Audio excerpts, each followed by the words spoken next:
Hi guys, today we're going to talk about the recent paintball on ESPN, and we're going to go over the good, the bad, and the ugly in a breakdown of what happened during that episode.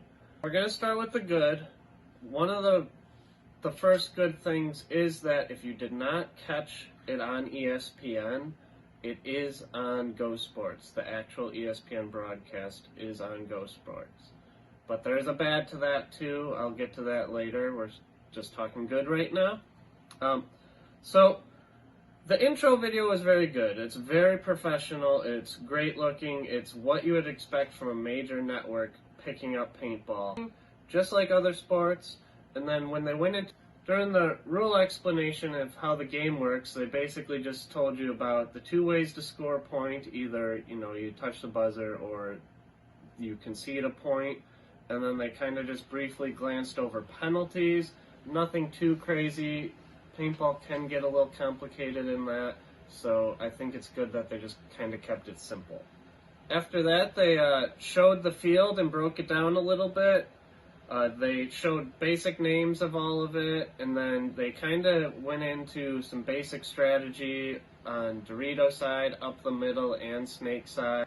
And they also briefly touched on how this sport is a little different in that the field layout changes with each tournament, which is a nice little add-on. Another really cool thing was that they showed all the starting five for each team and their keys to victory, and kind of gave a brief breakdown of roles of each players. I'm sure that really helps, especially if you've never watched paintball. It's great. A lot of the good is because they're showing it in an easy, digestible way for people that have never played or watched paintball to understand the game. I thought, while watching it, showing the breakout was excellent, and how they did it with showing everybody had their name hovering over them so you know which player was which, and then also at the top of the scoreboard, they had the face of each player with their name. And then if they got eliminated, they got blacked out. And on the field itself, if somebody got eliminated, they put a big red X on it, kind of like from a video game, but it makes it very digestible to know, hey, he just got shot, he's out, and which spot he came from. The camera angles for this were excellent, and I know during the actual recording of all of this that I believe they were using both Go Sports cameras and ESPN stuff, but you could tell the ESPN experience was very good, and a lot of this, it's all post-production, which makes it look so much better than when it's on Go Sports. No offense to Go Sports, but it's because it's live versus post-production, so they can edit and make it look way better and catch every little thing, versus when it's Go Sports, they have to do it on the fly. So because of this, they had GoPros. And the GoPros are really cool because you can actually see what each player is doing, how they're doing it, what they're looking at. And the one thing I do wish for that with the GoPros is that they also had a barrel cam, because if you watch any of my videos, I always do a GoPro on the mask, because I've learned from other videos, if you go really deep into my stuff where I really don't edit it much, when I've had it on a barrel, it's almost always like facing the ground or in a bunker or something, so it's hard to see, but when the gun is shooting and pointing at somebody, it's very useful. So if you're a big budget ESPN, I would like to see one on each the barrel and the mask, because if they have the guys that can edit all that, that's their job.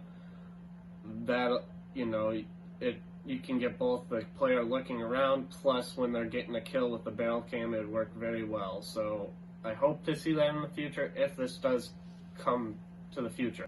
Okay, now moving on to the bad. The first bad thing that I noticed today is you can't find the actual finals on Go Sports. You can find the ESPN finals, but you cannot find the full finals on Go Sports from the Go Sports production. Another bad, annoying thing was because the show was only a half hour long, which means there are commercial breaks, so it's only like 24-ish minutes long, is that they skipped points. They went from Russian Legion being 2-0 to then it being 4-3. So you missed 5 points, and 3 of those were aftershocks. I believe we only see one aftershock point where they won. With there having to be commercials and it being a time crunch, the problem then is there was a lack of paintball commercials. There was a Hertz paintball version commercial, but not any paintball related commercials. Back in the day when paintball was on TV before, there were literally commercials about this gun even. There were commercials for many different manufacturers, and they would have about 4 or 5 commercials that were paintball related. Now, I don't know if that's because paintball's budget isn't big as it used to be, or if it's just more expensive, or if ESPN didn't want to do that and just they wanted their normal sponsors. So that is a possibility that they're going, hey, we're getting paid by whatever other commercials, whatever companies way more than paintball can afford. And that's probably what it is. If you look at my channel, I have the Paintball on TV playlists, and you will see that we made this a big deal that paintball was back on TV, but if you look back about, unfortunately, 20 years ago, 15 years ago, that paintball used to have multiple episodes of one series. The Smart Parts Championship is a great example. They were 45 minutes long. Everything was post-production, so it was all, just like how this was, so it was cut up and it was much better to watch visually. However, we got full X-Ball matches or full multiple NPPL matches.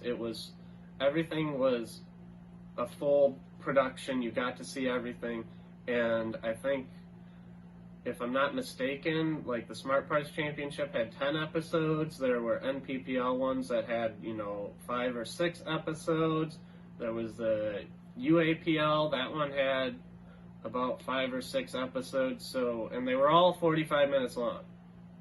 And then you also had PB2X's videos. Those were only 30 minutes long. However, they got 12 episodes each season, and they got multiple seasons.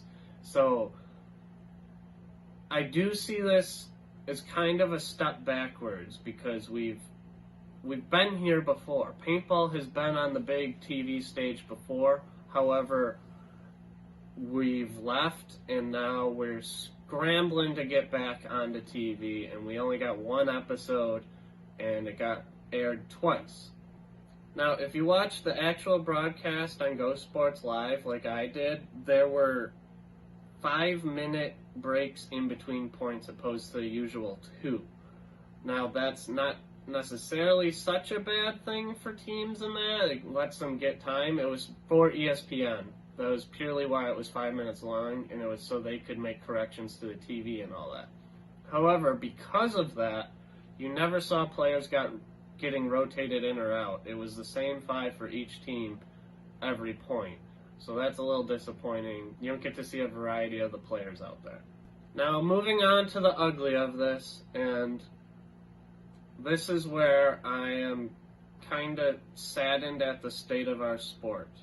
Because how I view it, although the production was great, and I absolutely am thrilled paintball is back on TV. However, it was on, for me, at midnight. It was only on at a decent-ish time, which was 10 p.m. if you were in California. And back in the day, I'm going to just keep talking about it, paintball was on during the day at decent times. It wasn't midnight. It wasn't, 6 a.m. or something like that. I believe sometimes they were actually on around 5. Sometimes it was, a Saturday afternoon, but they played the whole series. It was always on TV at decent times, and I've had multiple people go, I got into paintball because I watched it on TV just browsing through. So that is my first huge gripe, is that it was on at midnight. Now, we did get a second viewing Saturday, the following day, and it was on around noon. But that's only 2 episodes, and I don't know if they're going to re-air it again. So that is a good part, but it's only 2 times it's on TV, and unfortunately most people don't even watch regular TV now anyways. Moving on. The only reason why Paintball was on was because this was ESPN 8 The Ocho, which I love the movie Dodgeball, and that's why ESPN 8 The Ocho came on, because it's to show obscure sports that aren't really televised. Now, why I see this as a negative is because before Paintball, there was car Brazilian Jiu-Jitsu and tire wrestling, where the whole goal was to apparently put somebody in the tire. And then after it, there was unicycle racing. Let me put it to you this way. I've been practicing Brazilian Jiu-Jitsu for about 15 years, and I don't watch that shit. So having that on around Paintball does not give us more eyes. I guarantee most people watching the Paintball were people that have been playing Paintball. Plain and simple. How I see it is they're kind of mocking our sport. And I say that with love for our sport. And another thing is our production value versus those other sports, if you want to call them sports, was significantly better. However, we're crammed in with car jiu-jitsu, so people just fighting inside a car, or car wrestling, tire wrestling, where people are trying to put people in tires. Come on. It's just not good. Plain and simple. And to that point, when they do this ESPN 8 The Ocho, it's on a lot of the day too. And during the middle of the day, I turned on ESPN 2 just to see what was going on. They had belt sander racing. Belt sander racing. Like the tool, the belt sander. I've known people do these belt sanding racing for a long time. I've known this is an actual thing. But that was on during the day at a decent time, and our sport was on at midnight. So I just want you to think of that. And with all that, way back in the day, NPPL was trying to make paintball an Olympic sport. So Chuck, you're the president of NPPL. That's right. Where do you see paintball going, say in 5 years, 10 years? Well, I have a vision of paintball in high schools. We already see high school clubs. The college leagues are getting formed. So it's really becoming a mainstream sport in the sense that everybody's playing. Hopefully someday we can make it an Olympic sport, maybe 2012. Yeah. Olympics. Yeah, I mean, for a sport to go to the Olympics, I think that's the ultimate. I know, I don't think it'll be an Olympic sport purely because we shoot at each other, and with how the world is working, I don't think that'll ever happen, unfortunately. However, they were trying to. Now, this was 20 years ago, but now we went from trying to be in the Olympics to ESPN 8 The Ocho, which is the sideshow sports. So I just want you guys to think about that a little bit. Okay, guys, I know that I went from the good, the bad, to the ugly, and I kind of went off during the bad and the ugly because I do care about paintball. I wouldn't be doing my little channel because I didn't, and this is just something I do as a little hobby to try to give back to the sport that I love.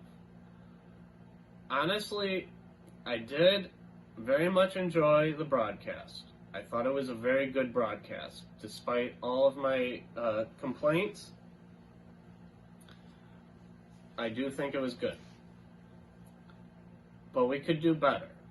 And I'm hoping because we got enough views from our initial push that maybe we'll get more paintball on TV. Because the only reason why we got that second viewing was because of our midnight viewing. So many people showed up, which is fantastic. But the second viewing, I'm worried that we might not have had enough views to keep it going because, well, one, it was Sunday. What do you do on Sunday if you're a paintballer? You play frickin' paintball. There was also ICPL event, so that's a bunch of people that would be watching playing paintball as well. So there might not have been as many eyes on it during the day. I didn't watch it actually even during the day, but just because I knew I was going to be out and about, I turned my TV on to ESPN2 and I just let it run so it got that one extra view. Did it matter? Probably not. But this is a step in the right direction. Paintball has gone backwards, and now we're kind of going sideways. We've been on TV many, many times before. I mean, just look at all the videos on my channel. I have them all on there so we can all enjoy the golden days. So maybe we can get back to that with this as our first stepping stone. I hope I wasn't too negative for you guys, and I hope we get to see more paintball on TV. Till then, I'll catch you guys next time.